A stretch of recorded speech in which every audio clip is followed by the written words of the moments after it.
Vamos tomar a nossa palavra no Evangelho de São Mateus,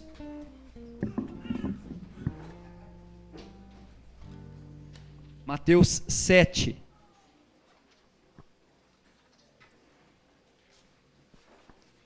Evangelho de São Mateus, capítulo 7, apenas o versículo 15.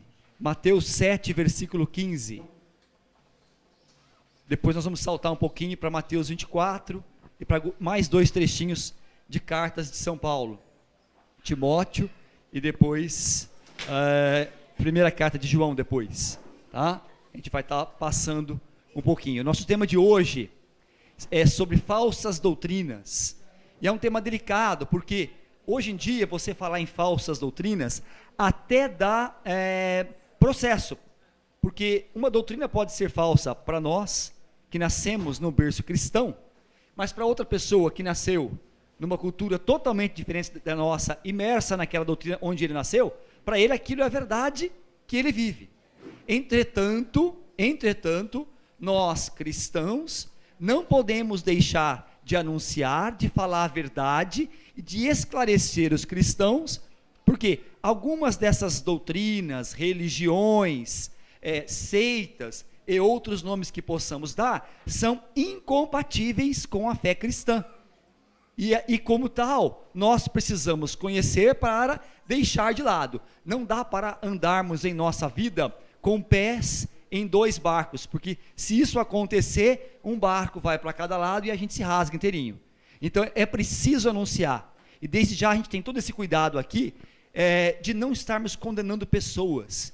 Quando falamos e esclarecemos a respeito de alguma doutrina, meus irmãos, nós em hipótese alguma condenamos pessoas. Nós esclarecemos os pontos dessas doutrinas que são incompatíveis com a nossa fé, para que as pessoas sejam esclarecidas e busquem e caminhem cada vez mais na verdade, que é o próprio Senhor Jesus, tá bem?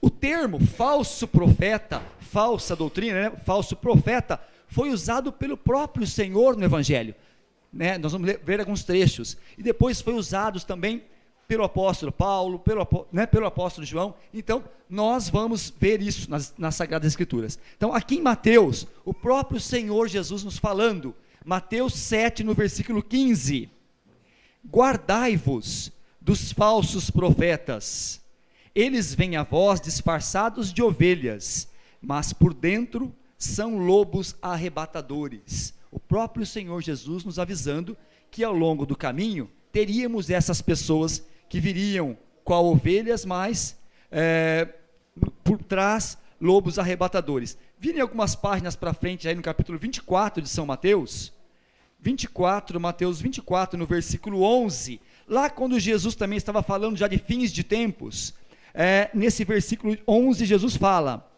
levantar-se-ão muitos falsos profetas e seduzirão a muitos, e ante o progresso crescente da iniquidade, a caridade de muitos esfriará. Então, Jesus novamente falando que se levantariam falsos profetas, e diante da progressão da iniquidade, muitos desanimariam em sua fé. Um pouco para frente nas nossas Bíblias aí, vamos lá agora na segunda carta de São Paulo a Timóteo, 2 Timóteo, no capítulo 4, abram aí para acompanhar, 2 Timóteo 4, vamos ler apenas o versículo, vamos ler do 1, tá? Do 1 ao 5, eu te conjuro em presença de Deus e de Jesus Cristo, que há de julgar os vivos e os mortos, por sua aparição e por seu reino, prega a palavra, insiste oportuna e importunamente, repreende, ameaça, exorta, com toda a paciência e empenho de instruir, porque virá tempo em que os homens já não suportarão a sã doutrina da salvação, levados pelas próprias paixões e pelo prurido de escutar novidades, ajuntarão mestres para si, apartarão os ouvidos da verdade e se atirarão às fábulas. Tu, porém, sê prudente em tudo, paciente nos sofrimentos, cumpre a missão de pregador do evangelho, consagra-te ao teu ministério. Nesse trechinho, nós vemos aí Paulo falando a Timóteo, né? De novo, que virá tempos em que as pessoas já não suportarão. Olha que termo forte, gente, nas escrituras. As pessoas não suportar, quer dizer, não aguentar mais a verdade. E nós não estamos longe disso. Vivemos ambientes nas nossas vidas, e vocês sabem disso, que a verdade incomoda sobremaneira. As pessoas não podem ouvir falar da verdade, porque onde há treva, qualquer filetezinho de luz incomoda. Então, se a pessoa está vivendo em treva, ela não quer nada de luz. E a luz incomoda sobremaneira. E São Paulo fala a Timóteo, virão os tempos em que as pessoas já nem suportarão, não querem nem ouvir mais a verdade de Jesus. Mas, nós estamos aqui, falava o Vanuarle agora no canto, né? Nós não estamos aqui, gente, meramente num grupo de oração, para recebermos coisas de Deus. Deus é misericordioso e nos dá graça, sim.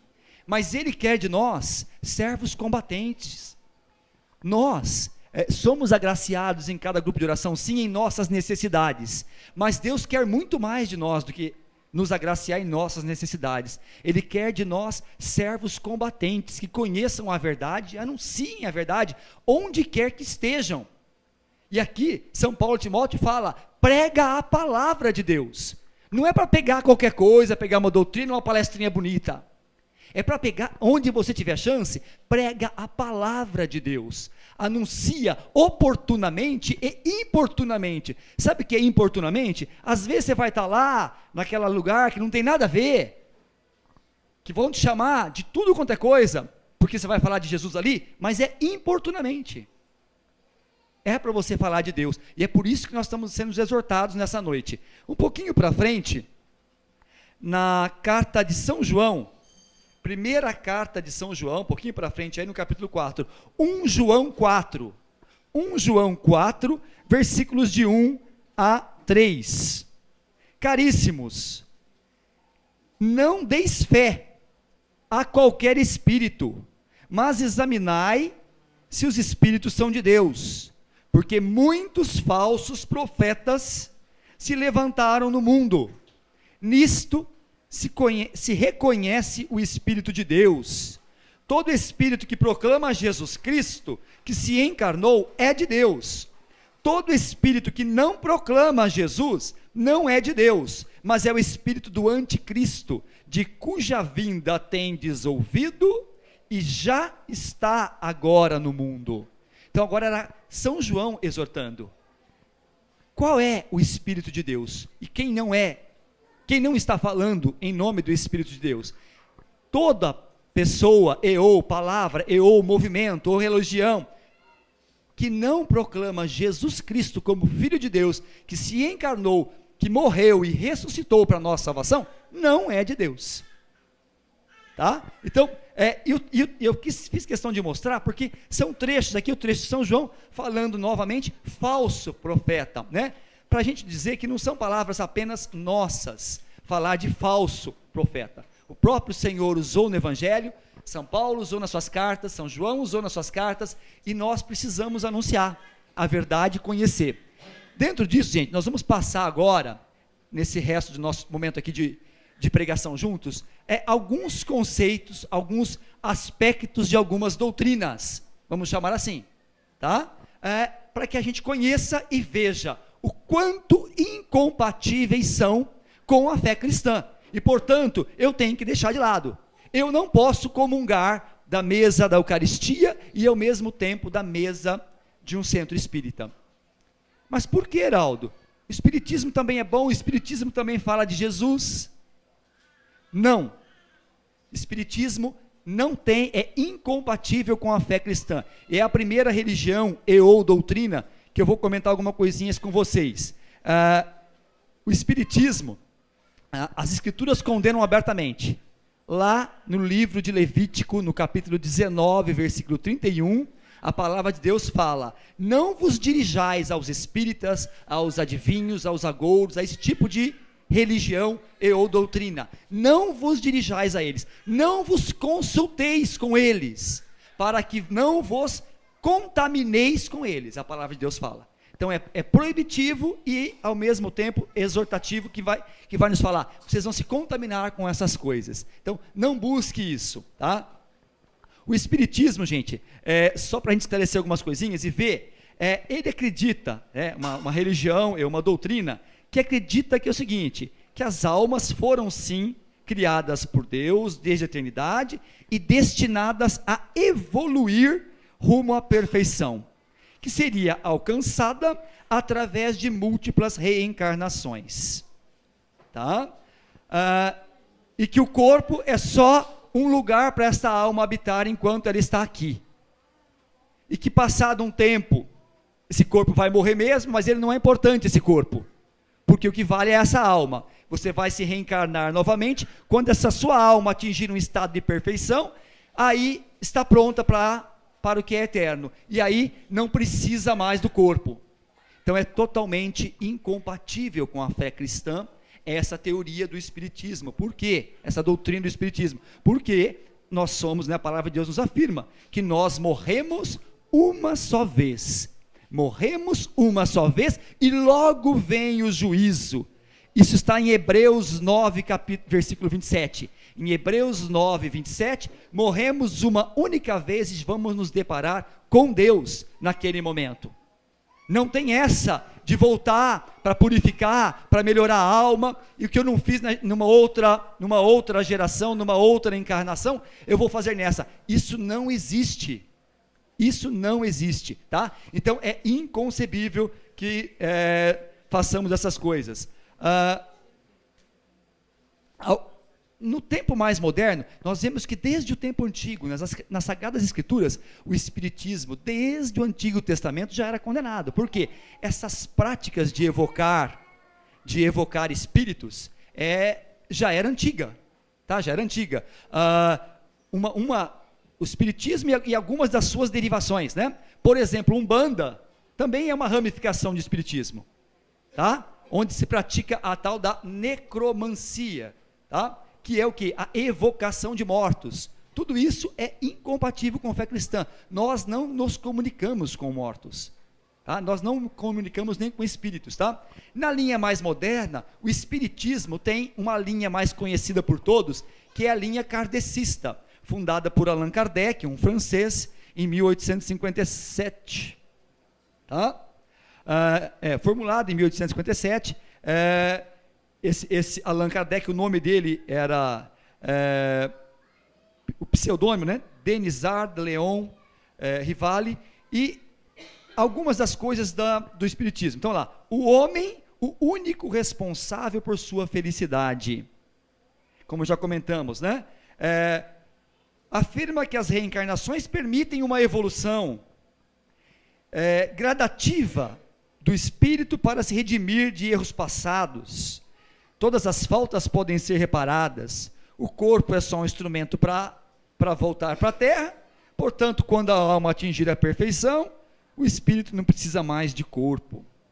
Os espíritos interferem na vida dos seres humanos através da mediunidade, através dos médiums. As pessoas que se comunicam com esses espíritos, através de duas maneiras: através da psicografia, o médium escreve em nome do espírito com que ele está se comunicando, ou através da incorporação, como se aquele espírito da pessoa com quem ele está se comunicando viesse nele próprio, e ali ele conversasse com a pessoa com quem quer dialogar. Então essas coisas todas são incompatíveis com a fé cristã, tá? Não dá para comungar com isso. Astrologia é um outro ramo aí também. Pessoas que acham que a nossa vida seja regida pelo movimento de astros. De acordo com a posição dos astros, vai resultar um tipo de comportamento para você naquele dia, naquela semana. Astros são criaturas de Deus, tão quanto nós somos criaturas de Deus. Não pode uma criatura reger o comportamento de outra criatura. Isso é incompatível com fé cristã, tá? Nós não acreditamos, não devemos dar trégua, não devemos dar atenção para essas coisas, Devemos banir definitivamente das nossas vidas qualquer contato com o horóscopo. A gente entra hoje, né, gente? Até em transporte público, até em metrô atualmente, tem lá aquelas televisõezinhas agora, aquelas telinhas do metrô, tem lá o horóscopo do dia. Mas não tem o evangelho do dia de nosso Senhor Jesus Cristo. Hoje briga-se por religião. Eu posso ser processado por estar denunciando alguma coisa aqui no nosso grupo de oração, mas ninguém é processado por mostrar o que não convém na tela do metrô. Lá não se põe um trecho do evangelho, porque aí vai escandalizar. Aí sim, se puser um trecho do evangelho, ou se puser um crucifixo na parede do banco, aí está fazendo defesa de uma religião em prol das outras. Enfim, nós precisamos conhecer o que está por trás dessas doutrinas e dessas religiões, para que a gente pregue, insista oportuna e importunamente com os que conosco convivem, mostrando sempre que a única mediação entre Deus e os homens é nosso Senhor Jesus Cristo. Não há outro nome debaixo dos céus pelo qual possamos ser salvos. É só em Jesus que nós vamos um dia voltar para Deus. Seitas, um pouquinho sobre seitas. Seitas, gente, são muitas. Não dá para aqui nesse tempo nosso falarmos de muitas seitas, mas a gente vai falar de alguns aspectos de algumas seitas. São muitas as seitas que existem no mundo de hoje, se multiplicam dia a dia essas seitas. Algumas são isolacionistas, ou seja, querem ter um comportamento de se isolar em seus cantos, para que não apareça aquilo que elas estão fazendo. Outras não, são mais difusas, mais abertas. Umas causam tremendos transtornos aos seus seguidores, outras até trazem benefícios aos seus seguidores, tá? Alguns aspectos comuns dessas seitas: elas subestimam o valor da pessoa de Jesus, não dão a ele o valor de Deus, nosso Salvador, não dão, subestimam, tiram-lhe a divindade e os atributos divinos, usam apenas partes das Escrituras. Aquilo que lhes interessa, eles usam. Aquilo que não interessa, eles não usam.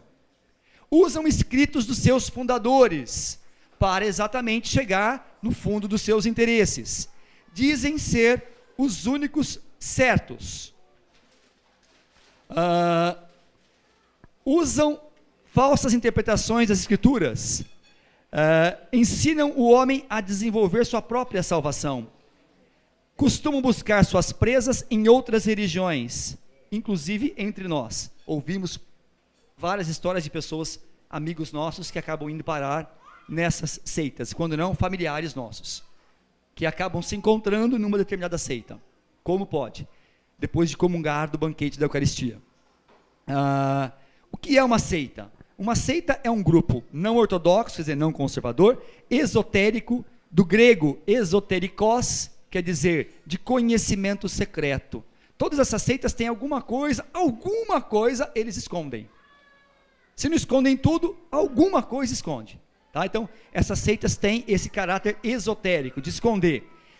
Frequentemente são isolacionistas, se isolam. Frequentemente são apocalípticas, quer dizer, falam muito de fim de mundo, tá? Para iludir as pessoas, que o mundo está acabando amanhã. Então, se entrega logo ali para aquela religião, porque senão você vai estar perdido. Fornecem uma nova filosofia, novos ensinos em cima do seu próprio líder, em cima do seu próprio fundador. Fazem doutrinação para evangelismo e reforço das convicções do seu culto, dos seus padrões.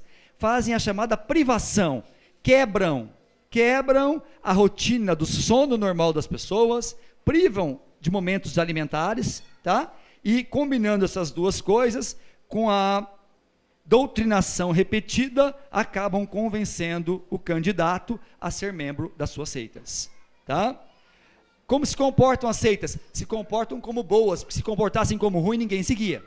Se mostram como ovelhas, e por trás são lobos arrebatadores. Quem que é vulnerável para uma seita? Quem que está sujeito a ir parar numa seita? A gente acha que é só uma pessoa que é sem cultura, uma pessoa que mora na periferia porque não tem estudo? Não! Está sujeito a ser banhado, a ser arrebatado por uma seita, qualquer um de nós, tá? Pessoas, olha lá, rico, pobre, não educado, velho, estudado ou não, tá?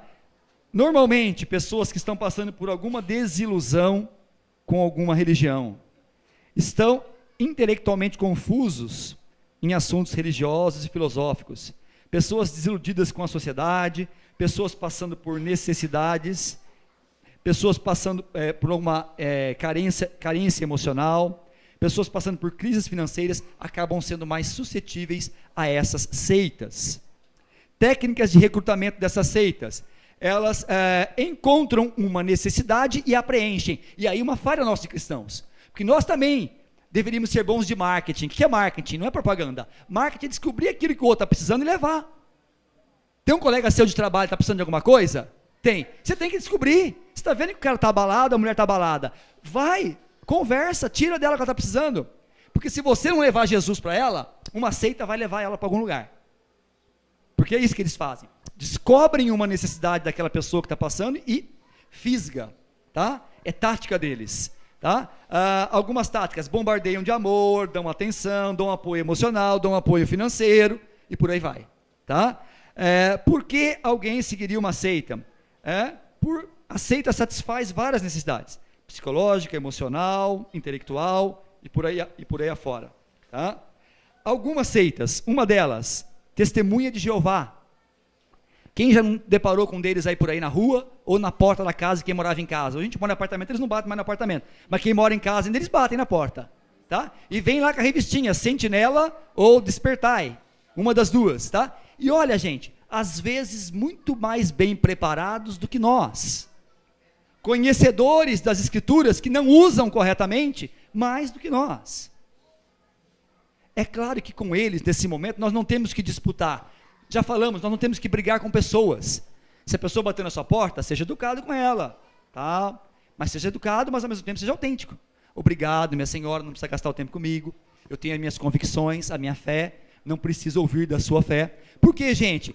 Testemunha de Jeová, olha alguns pontos da doutrina deles, como são incompatíveis com o cristianismo, com as verdades das escrituras que eles usam como querem. Alguns pontos. O fundador deles é Charles Rousseau, tá? Um jovem americano, tá? Nascido de família presbiteriana, tá?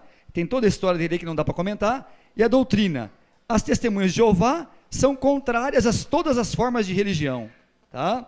Inclusive protestantismo, catolicismo. A religião significa idolatria para eles, ou apostasia, é obra diabólica para eles, tá? Existe Deus para eles, sim, único, tá? Para diferenciar de outros deuses, e é Jeová. Porém, em Deus não há lugar para três pessoas. O mistério da Santíssima Trindade parece absurdo às testemunhas de Jeová. Deus se fez homem, tá? Fez o homem à sua imagem e semelhança. O homem tem uma só cabeça, por conseguinte, Deus não pode ter três cabeças. Porção de coisas absurdas. Ou seja, não acreditam na Santíssima Trindade. Não acreditam. Jesus Cristo é a primeira criatura de Jeová. Espera lá. Jesus Cristo não é criatura. Nós somos criaturas. Ele não. Jesus Cristo é Deus. É Filho de Deus. O que nós professamos nesse credo niceno constantinopolitano todos os domingos? Eu estou com pressa porque o tempo está acabando. Gente, gerado, olha lá, gerado, não criado, consubstancial ao Pai. Por Ele, todas as coisas foram feitas. Jesus não é a primeira criatura de Jeová. Gerado, mas não criado. Existe. Nosso Deus é eterno. Jesus Cristo é eterno. Tá? Então, eles não acreditam na divindade de Jesus. Portanto, tá? Já para até por aí, né? Não vamos nem falar mais coisa deles que não precisa. Tá?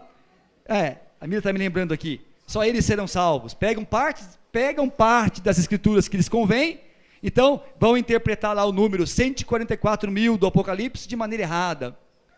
O que é 144 mil, gente? Vocês sabem o que significa 144 mil? 12 vezes 12 vezes 1000. 12 é número de plenitude. Vezes 12, plenitude da plenitude. 1000 de uma multidão. Quantos serão salvos? Uma plenitude de uma plenitude de uma multidão. Na misericórdia de Deus, não por méritos nossos. Por mérito de quem? Por mérito de nosso Senhor Jesus Cristo, que morreu na cruz por nós. Nós não somos salvos por mérito nosso, tá bem?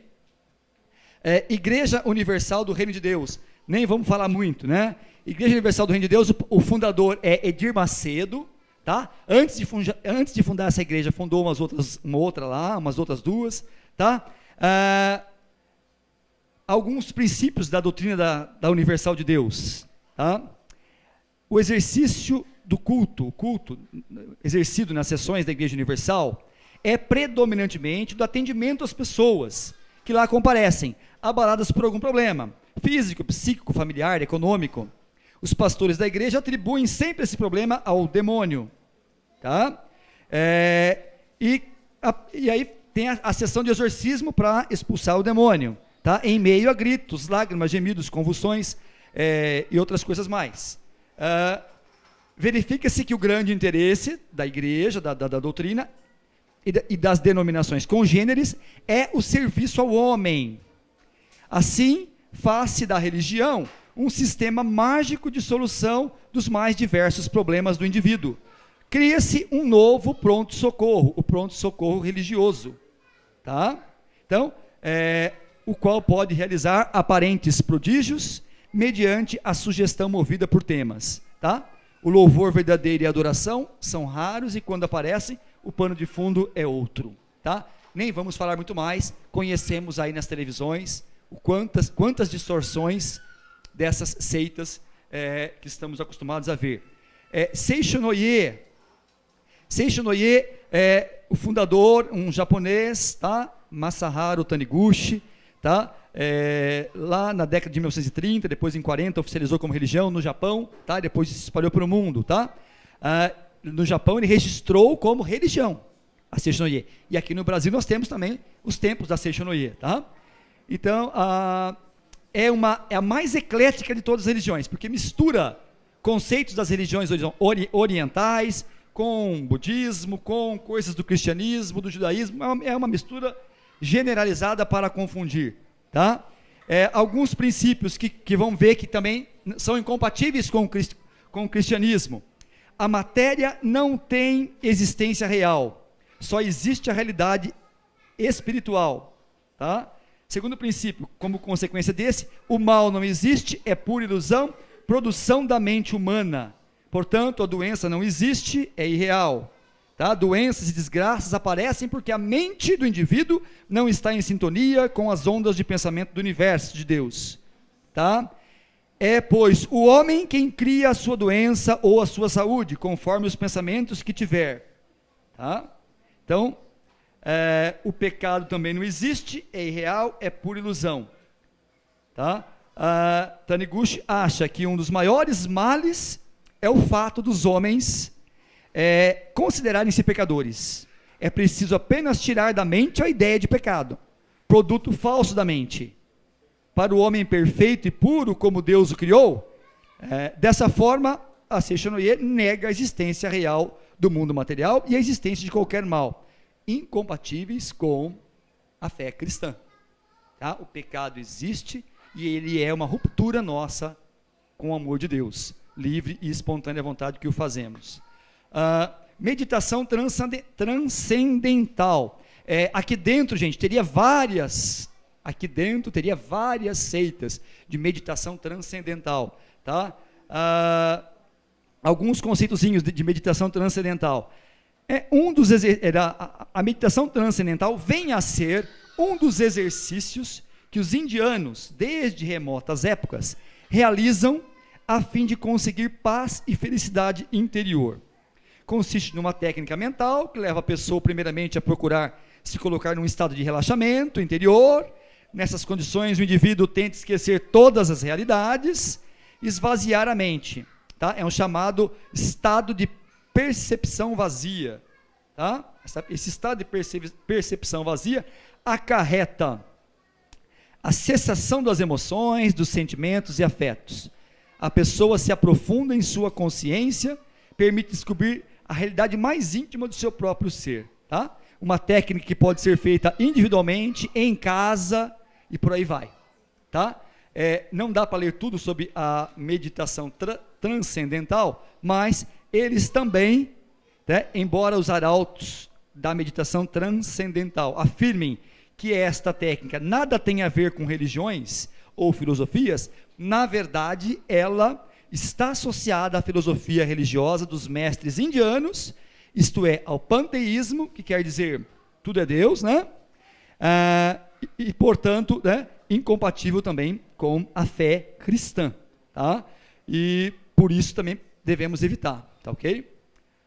E eles também, a meditação transcendental, também são adeptos da tese de reencarnação, que os espíritas utilizam. Portanto, também devemos refutar.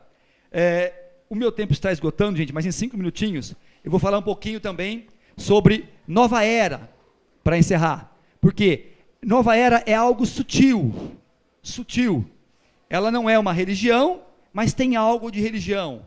Também não é uma ciência, mas também tem algo de ciência. E cheia de coisas para iludir. Cheia de coisas. E ela está aí em nosso meio, difundindo ideias que querem acabar com o cristianismo. Por que o nome Nova Era? Os fundadores desse movimento Nova Era, eles são pessoas ligadas também ao zodíaco, à astrologia. E eles acreditam que o mundo é regido pela astrologia. E que a cada 2000 anos, mais ou menos, uma nova era é estabelecida. Eles colocam como primeira era, a era deixa eu abrir para não confundir, a primeira era, a era de Touro, que aconteceria lá 4.000 anos antes de Cristo, a 2.000 anos antes de Cristo, possibilitando o domínio egípcio. Depois de 2.000 anos antes de Cristo, até a proximidade de Jesus Cristo, foi a era de Capricórnio, com o domínio da religião judaica.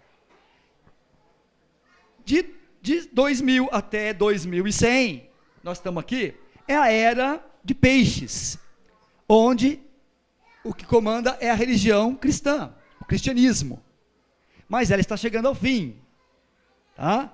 Uma nova era se aproxima, tá? E virá a era de Aquários, no zodíaco, tá?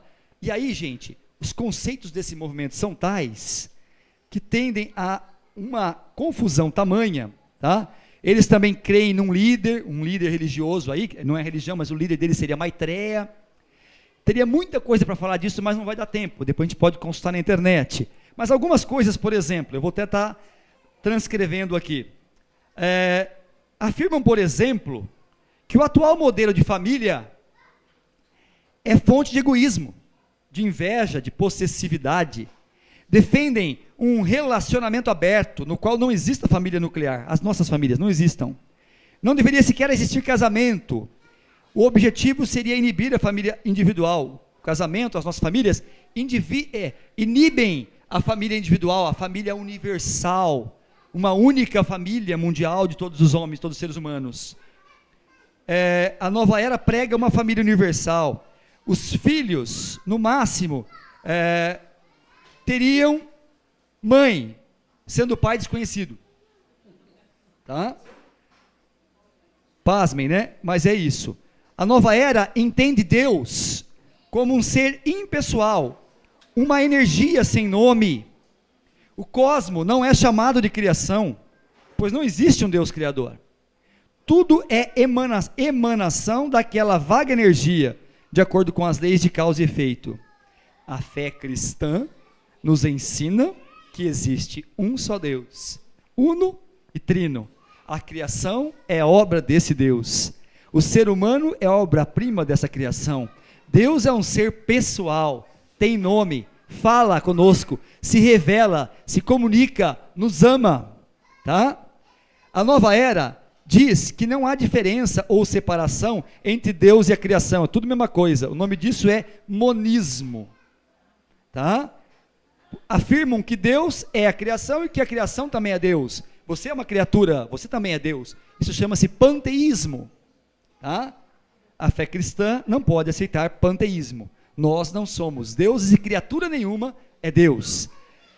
Pecado. A nova era afirma que o único problema da humanidade é a consciência metafísica limitada. Fomos acostumados a ver a realidade de modo fragmentado. Agora temos dificuldade de enxergar o todo, um. Não, gente. A fé cristã nos ensina que o problema da humanidade é o pecado, que é uma ruptura com Deus na liberdade que Ele nos deu. Tá? Salvação. A nova era prega a autorredenção, que a pessoa pode se salvar sozinha. A autopurificação, por meio de sucessivas reencarnações, práticas espíritas. A fé cristã, sabemos, só somos salvos na pessoa de Jesus Cristo. Tá? Teria outros aspectos até da nova era, não dá para colocar, meu horário já está estourado, mas eu vou colocar rapidinho. A nova era se difunde aí, através de alguns símbolos, eu vou comentar uns 3, 4 deles, os outros nós vamos ver na internet depois, o que significam cada um deles, e olha gente, quando nós nos deparamos com esses símbolos, então você chegou na casa lá do seu parente, o parente está com o símbolo daquele, você já chega lá batendo, que o menino está pendurado com o símbolo da nova era, e ele está anticristão. Não, a pessoa está usando um símbolo lá, sem saber o que está usando, e porque é moda. Então, ele não está na nova era, não é porque daquele símbolo. Quando nós estamos com o crucifixo, nosso símbolo, alguém vai olhar para nós com o crucifixo, vai ver que somos cristãos, aí sim, ninguém usa um crucifixo por acaso, se bem que hoje em dia até usam um crucifixo por acaso, para sem serem cristãos, né? Como objeto de decoração, mas não é o normal. Então, não vamos criar casos, se eu vejo um símbolo de nova era, e vou sair brigando com a pessoa está usando aquilo na ignorância, mas é importante alguns símbolos, um deles, o arco-íris, então o símbolo do arco-íris, ele indica, é o principal símbolo do movimento da nova era, porque ele indica, o homem precisa construir uma ponte da sua mente até o cosmos, chegando até Shambhala, que é o reino de luz, reino de Lúcifer. Então, o arco-íris é um dos símbolos principais. Outro, o unicórnio, eu até fiz aqui uma impressão num tamanho que não sei se vai dar para ver, mas o unicórnio é esse animalzinho ali, né, que parece um burrinho aí, qualquer coisa, tá? Unicórnio. Esse unicórnio, ele é um símbolo, gente, ele é um símbolo da liberação sexual. Símbolo da liberação sexual. Não precisamos falar muita coisa de liberação sexual, que nós bem sabemos o mundo em que nós estamos vivendo.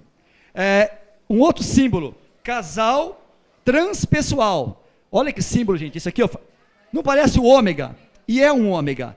É um ômega, porque o ômega, alfa e ômega, início e fim. Ômega é sinal, é símbolo de fim. Sim, é um homem do lado de cá, uma mulher do lado de lá. O símbolo quer dizer fim do casamento. As relações entre homem e mulher são relações transpessoais. Quando quiser, se envolve com qualquer um. Esse é o símbolo, o que o símbolo está querendo dizer, tá bem? Cruz com laço, do lado aqui, ó, o cruz com laço em cima, também é um símbolo que despreza a virgindade e a pureza, tá? Satirizando a cruz de Cristo.